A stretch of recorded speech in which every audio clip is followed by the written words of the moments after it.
how do you think about marketing channels aside from what you shared today? So, for example, like an infamous one is PR initiatives. Mm.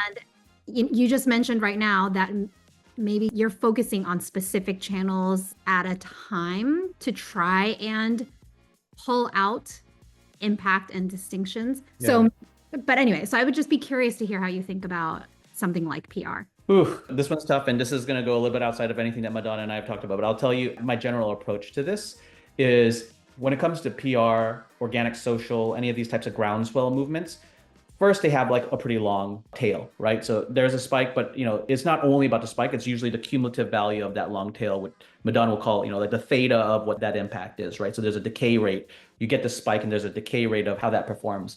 Ads generally have like a pretty low theta. It hits, and then people kind of forget about it, right? Whereas PR and brand could have like, it could live out there, it could get organic ranking, it could continue to drive, other articles will be written about this PR, and then it has like this kind of halo effect, right? And so that has this longer tail.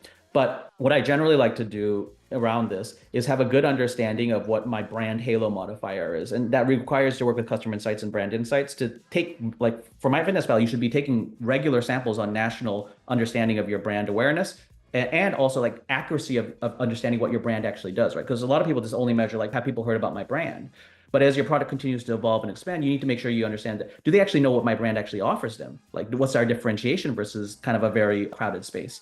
And so I think that's a much shorter and constant interval insight that you can gather. And I would generally take PR and social and content or organic and try to influence that metric, right? And that metric can actually be baked into a lot of things around incrementality and MMM as well too, right? So you can use that as a proxy of understanding, or that kind of goes into branded direct searches as well too. But like generally speaking, I would say that if you try to mix something like a PR initiative into what we're talking about here from a paid perspective, it's like apples and oranges. I think it's much more of an umbrella influence, like a holistic influence versus like a specific channel influence that we're talking about in CTV. Yeah, I think that makes a lot of sense. And I think in an ideal world, I completely agree. They are different things. It's apples and oranges. Have you Yeah. had success at your level of being able to keep it separate versus having Uh, finance or CEO basically lump it all together of, well, it is all still marketing spend. It's, yeah.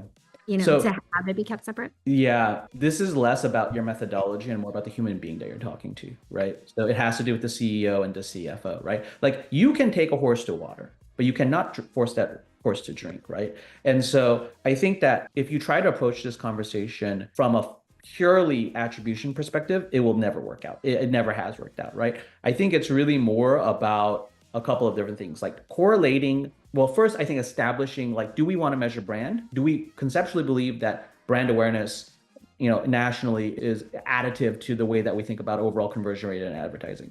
And if the answer there is no, then like I'm shocked already. Like, of course, that's already strategically a bad place to be starting from. But the answer is generally yes. And then I think kind of thinking about, okay, how do we think that brand influences conversion rate, ROAS, or any of these types of things? Can we come up with some proxy numbers there? Can we figure out some measurement around that? And then I think, once you have a value, you understand what the value of your brand is, then you could just say like, I'm really saying, I spent X amount of dollars to make sure my brand doesn't fall off. And if my brand falls gains, then that's additive as well too. We have an understanding of what that could kind of mean, but there has to be a leap of faith initially from the CFO, CEO, and board. That is additive from like a ROAS and conversion rate perspective, word of mouth perspective, right?